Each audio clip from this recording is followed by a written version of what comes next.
दुनिया में कूटनीति के नियम अब बदल चुके हैं। अब हम उस दौर में नहीं हैं जहां धीरे धीरे प्रतिबंध लगाए जाते थे। अब दौर है सीधे हस्तक्षेप का। वेनेजुएला की हालिया घटनाओं ने पूरी दुनिया को एक कड़ा संदेश दिया है। अब किसी भी देश की संप्रभुता बड़े देशों के रणनीतिक हितों के आगे गौण हो गई है।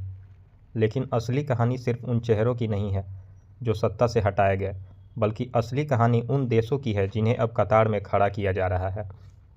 दशकों तक व्यापार को दो देशों के बीच पुल के रूप में देखा जाता था, लेकिन आज इसे एक प्रिसीजन गाइडेड मिसाइल बना दिया गया है। एक ऐसी स्थिति की कल्पना कीजिए जहां 50% का आयात शुल्क अंत नहीं बल्कि शुरुआत है। रणनीति बिल्कुल साफ है: पूर्ण आर्थिक घेराबंदी। सहयोगी देशों को 70% से लेकर 500% तक के टैरिफ देने की धमकी देना एक मजबूरी पैदा करता है। आपके पास दो ही विकल्प हैं: या तो आप दुनिया के सबसे बड़े उपभोक्ता बाजार का हिस्सा रहे, यानी यूएस मार्केट का हिस्सा रहे, या फिर प्रतिबंधित देशों से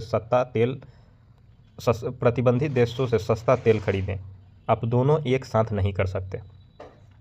आज की वैश्विक राजनीति में एक अजीब मनोवैज्ञानिक खेल चल रहा है। अब किसी देश के साथ अच्छे संबंध या व्यक्तिगत दोस्ती कोई ढाल नहीं रह गई है। यह केवल एक बड़ी मांग की भूमिका मात्र है। यह कहने का विनम्र तरीका है कि हम आपकी इज्जत करते हैं, लेकिन अगर आपने हमारी बात नहीं मानी तो हम आपके उद्योगों को दिवालिया कर देंगे। यह उन उभरती हुई अर्थव्यवस्थाओं के लिए एक बड़ा संकट है जो अपने राष्ट्रीय हित और पश्चिमी दबाव के बीच संतुलन बनाने की कोशिश कर रही है। सत्ता परिवर्तन की सुर्खियों के पीछे के नक्शे को गौर से देखिए।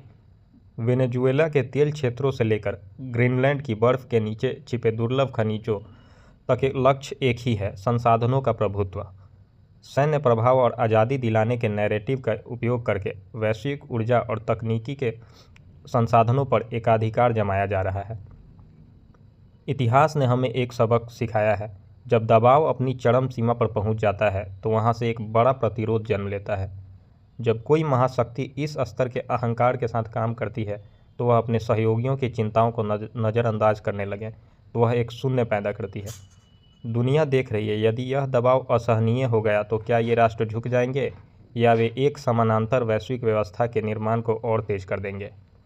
तो इसका निष्कर्ष आने वाले कुछ महीने यह तय करेंगे कि हम एक एकीकृत वैश्विक बाजार की ओर बढ़ रहे हैं या एक ऐसे खंडित संसार की ओर जहां या तो आप हमारे साथ हैं या हमारे खिलाफ।